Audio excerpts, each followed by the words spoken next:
Hi guys, જો આજે અમે ચટકાકેદાર દહીં વડા બનાવવાના છીએ.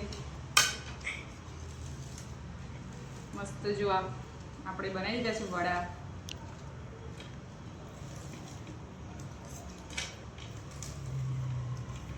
જો આ દહીં છે એની અંદર ખાંડ નાખી દીધી છે, મસ્ત ગળી કરી દીધું છે.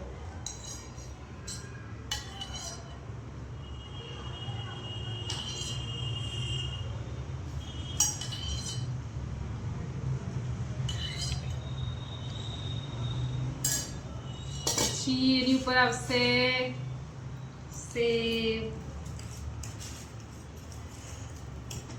પછી દાડમ. જો ગાઈસ મસ્ત.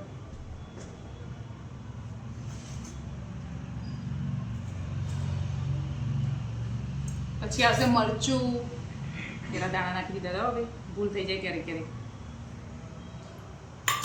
નવા આવશે મસ્ત મજાના દાણા આપણા.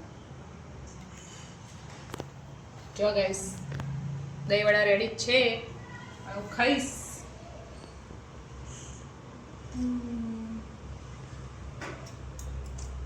મસ્ત.